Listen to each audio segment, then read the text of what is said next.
Now will I sing to my well-beloved a song of my beloved concerning his vineyard. My well-beloved hath a vineyard on a very fruitful hill. And he fenced it, and gathered out the stones thereof, and planted it with the choicest vine, and built a tower in the midst of it, and also made a winepress therein. And he looked for it to bring forth grapes, and it brought forth wild grapes. And now, O inhabitants of Jerusalem and men of Judah, judge, I pray you, between me and my vineyard. What could have been done more to my vineyard than I have not done in it? Why, when I looked for it to bring forth good grapes, brought it forth wild grapes. And now, I will tell you what I will do to my vineyard. I will take away the hedge thereof, and it shall be eaten up, and break down the wall thereof, and it shall be trodden down. And I will lay it waste, it shall not be pruned nor dug, but there shall come up briars and thorns. I will also command the clouds that they rain no rain upon it.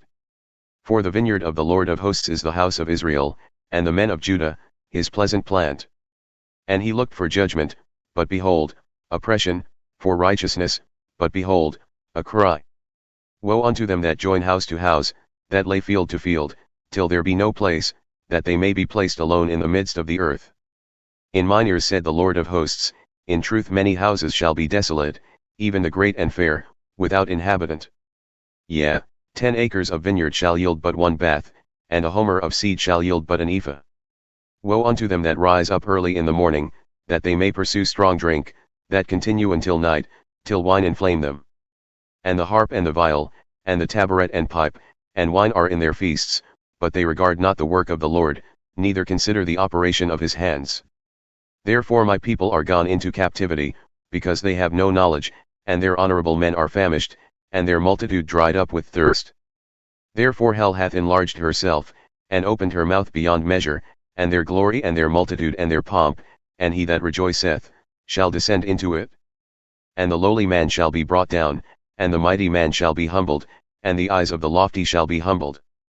But the Lord of hosts shall be exalted in judgment, and God who is holy shall be sanctified in righteousness.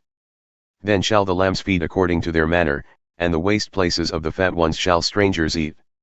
Woe unto them that draw along iniquity with cords of vanity, and sin as it were with a cart rope. Who say, let him make speed and hasten his work, that we may see it, and let the counsel of the Holy One of Israel draw nigh and come, that we may know it.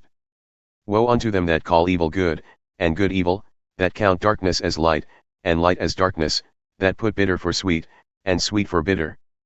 Woe unto them that are wise in their own eyes, and prudent in their own sight. Woe unto them that are mighty to drink wine, and men of strength to mingle strong drink. Who justify the wicked for a reward, and take away the righteousness of the righteous from him.